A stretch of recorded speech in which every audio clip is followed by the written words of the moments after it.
People talk a lot about lies online. They speak about hate, anger, and addiction. These are real problems, but they are not the whole story. Focusing only on these issues is like treating a fever without asking about the infection. Many of these problems are symptoms. They grow from the systems that shape what we see and do.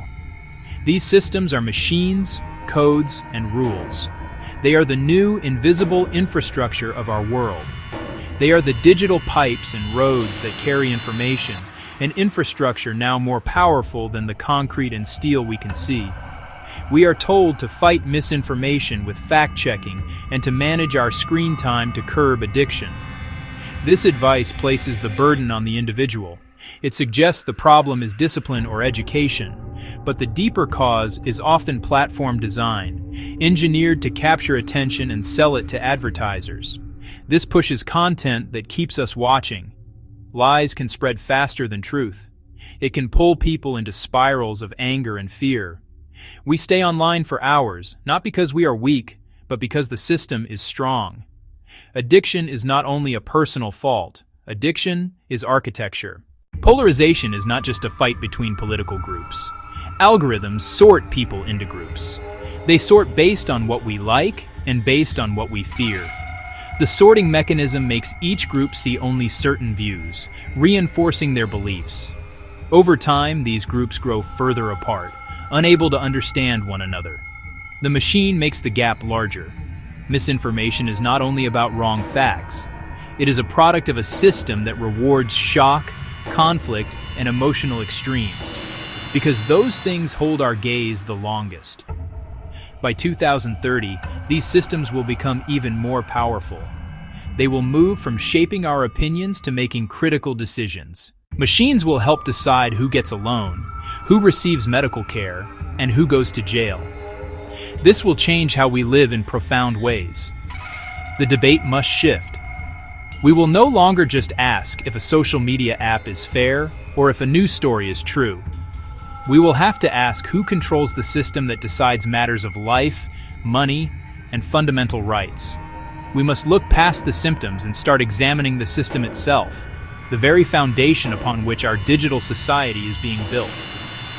By 2030, machine systems will move from offering advice to acting as decision-making tools. They will be embedded in hospitals, integrated into banks, consulted in courtrooms, even part of elections. When machines run essential tasks, neutrality becomes dangerous. We think machines are objective, but they are not. Machines are built by people, trained on biased data, reflecting rules, priorities, and choices that can favor some and harm others. An algorithm designed to predict criminality might be trained on arrest data that reflects historical biases in policing. The machine learns not to predict crime, but to predict who gets arrested. This creates a feedback loop. The system justifies its own biases, making them seem like objective truths. This new form of governance is often invisible. A person denied a loan may never know an algorithm made the choice. A patient may not realize a system prioritized others on hidden variables. This opacity is a feature. It shields decision makers from accountability. If a human errs, we know who to blame. With proprietary algorithms, who is responsible? The coder, the company, the institution? This opacity is where power hides. When code becomes law, power changes, quieter, faster, harder to challenge, at massive scale. Imagine AI for drought relief, maximizing economic impact, favoring established businesses, ignoring small farmers or marginalized communities. The outcome is profoundly political.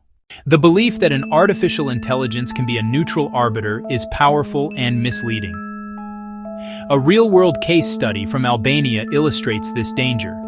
The Albanian government introduced an AI to monitor and score ministers and public agencies, presented as an objective tool for good governance. It was supposed to be a neutral judge that would cut through politics and bureaucracy to deliver cold, hard facts about efficiency and effectiveness.